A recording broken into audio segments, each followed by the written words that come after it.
What's up, gents? Joe here. If you want to subscribe, it's iPilot 4411, 2 T's at the end of pilot. So I'm going to go over the build review for the Oxy 3 by Lynx Heli. It's actually a good build, though at times a bit fiddly, especially on the tail. The tail was a bit fiddly, and what I mean by that is I had to fuss around with the tiny parts for the tail, but you know, that's to be expected when you're dealing with this. You know, this really isn't a 250 size helicopter. I mean, the blades are 255 millimeter, but this is way bigger. I thought it was going to be like a replacement for the T-Rex 250, but this is way bigger. Actually, I started out with the 25 amp ESC because I thought it was going to be a direct replacement for the 250. 25 amp is probably way too small for it.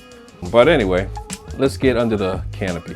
So we'll start with the motor, and for the motor I'm running the X-Nova 4100 kV. Now that should be enough kV for this. Put it right in the zone where it's a decent flyer, or it could be a screamer if I need it to be. I hear good things about this X-Nova motor, a lot of good things about it. For the ESC, I'm running a 40 amp Hobbywing Platinum with a built-in BEC. One tip you need to remember is when putting in the ESC, you should probably attach the ESC to the battery plate before you install the battery plate, because it's a tight fit, and to get those zip ties between the battery plate and the ESC, it's kind of tough when the plate is already installed and you end up doing like I did, loosening up the screws on the frame halves to remove the battery tray. And like I said, before you even put the tray on, the battery tray on, just go ahead and install the ESC on the battery tray. Along with the ESC, I'm running EC5, only because I want to be consistent with plug. EC3 here, EC5 here. I just, in the battery, I just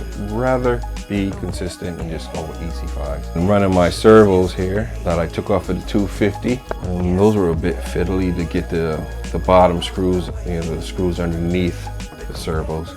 For the fly barless system, I'm running the Icon 2, and the reason why I chose the Icon 2, it's a small unit, self-contained, and then you don't need a receiver because it's a relatively small helicopter and there's not much room for electronic components. All the space is relatively allotted for, so to throw a receiver plus a fly barless unit on it, the more wires, it would have been more wires than you need, you know, more wires than this actual frame can handle. Instead of putting the Spectrum unit on with the B-Sticks on it, that's why I went with the Icon 2 actually, because all you have to do is plug in a satellite receiver and you're good to go. But I was looking for an alternative for the smaller helicopters. The Icon unit is the way to go, I believe. So frame halves, this frame, I didn't have to sand it. I think that Luca did a good job in manufacturing. The frames are pretty smooth, good finish. I think you find the build smooth. Easy, I wouldn't say easy, but it was smooth. So everything went together pretty good. I really didn't have a problem getting anything to fit. Everything fit really well. Small helicopter you would expect to have small parts. You're fiddling around with this, fiddling around with that, trying to hold it at the same time as you're trying to put the screw into it, and you're trying to keep it, you know, that's what you're gonna expect with a smaller helicopter. The tolerance is minimal. It's so tight. The tail carbon fiber, the whole tail section went together. It's almost a work of art, this tail section. It's got plastic tail blades, but that's all right. Plastic tail blades is fine, especially with the smaller helicopters. And I also like the fact that it has reinforcement plates. Like next to the motor, it has reinforcement plates, which I didn't know what they were. I think these reinforcement plates were an amendment and added later on. I also like this main gear. Main gear is nice. I like it for the fact that integrated into it is the tail pulley. I don't know if you can auto with this. Once the motor disengages, the tail's not driven anymore. So, I mean, you may be able to auto it, but you won't have any tail control. You won't have any tail control, so where you bring it in is where you bring it in. While we're speaking about the main gear, it has tensioner pulleys inside. I don't know if you can see that back up inside there. I think that's a good example of fine engineering, that Luca incorporated the tensioner pulleys into the box for the tail boom. It's all metal head, anodized black with the fly barless pitch links, swash plates all metal, elevators in the front, anti-rotations, carbon fiber, all micro servos, as you know from when I pulled them off of the T-Rex 250. I like the helicopter. I'm gonna really enjoy this one. Just like the Fast Devil 380, it's a tight little bird. It feels like it's rugged and feels like it can actually handle a crash. I like how they made it so that it's raked and how it's kind of like lifted on an angle. But like I said, the 40 amp ESC should be enough for this, to run the Icon unit and to run the servos. So anything more will be a little overkill. I don't even think anything larger than a 40 amp is going to fit in here anyway.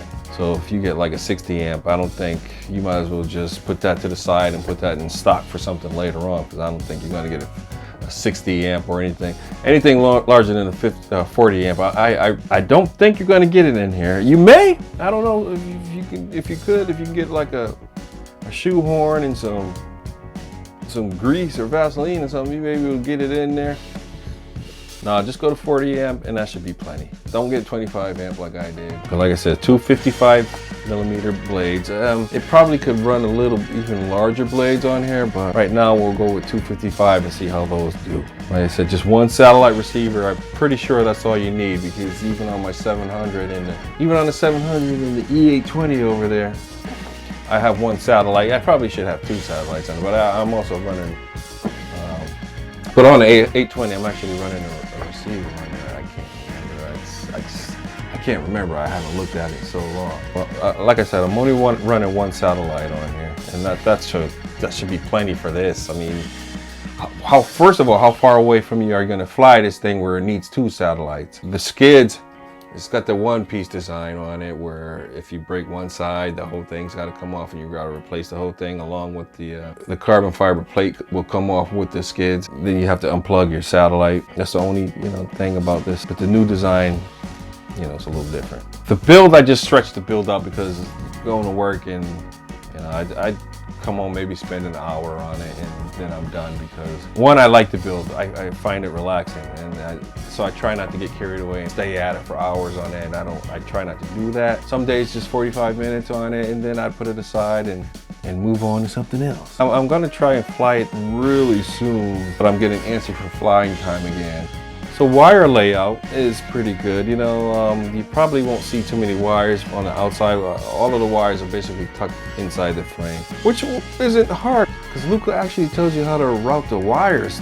Also, I mean, who does that? Who says Thunder Tiger, man? Thunder Tiger is brutal. They tell you what components to use, but they don't give you any, well, you should put this here, you should put that there, you should put that. I don't want to come down on Thunder Tiger, but jeez. Luca tells you where to run the wires, because he knows no one really likes to have the wires exposed on the outside, because it doesn't look that clean. I mean, it's probably easier during the crash if you can just take the wires, the zip ties off, and the wires are all on the outside and exposed, but it doesn't look clean. But I mean, a lot of guys run their wires on the outside, and there's nothing wrong with that. I just don't do it. I think I did it on the 550. I'm not sure, because I was new. That was my first big one.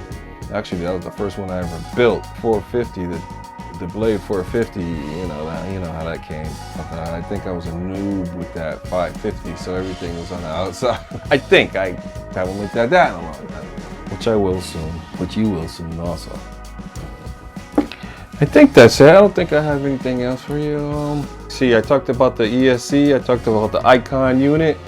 I'm gonna go into how to program it. It's actually pretty easy. I actually have to finish setting up the ESC and the Icon unit. Right now the motor's disengaged from the gear because I didn't finish setting up the Icon unit, and I don't feel like pulling the blades back off.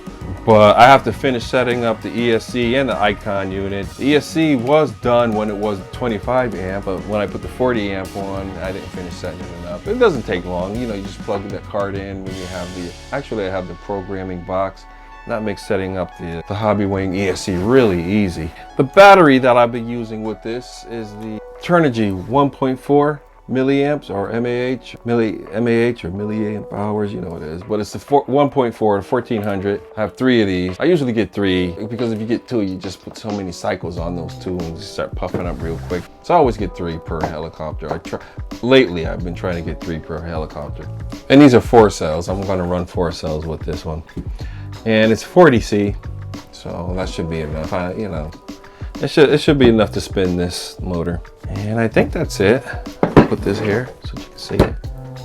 You can't see it over here, but you can see it over here. Stay tuned for the flight video, the maiden video. Just like the Fast Devil, it'll be the adjustment and the maiden video. What comes with this to hold the battery in are instead of Velcro straps, it has the like rubber band, not like rubber band, but rubber straps that hook on to the battery. Like I said, stay tuned for the flight and stay tuned for the flight review. And then after the flight and after the flight review, stay tuned for an unboxing. But I'm kind of jumping the gun on the unboxing. I got 2 more videos to go with this. Oxy 3, Oxy Heli by Lynx. Thank you, Luca, for making such a great product and investing all your time and energy and resources and your knowledge into a fine machine. Gents, if you want to subscribe, iPilot 4411, 2 T's at the end of Pilot. See you soon. Thank you for stopping by. Peace. Cheers. See you soon.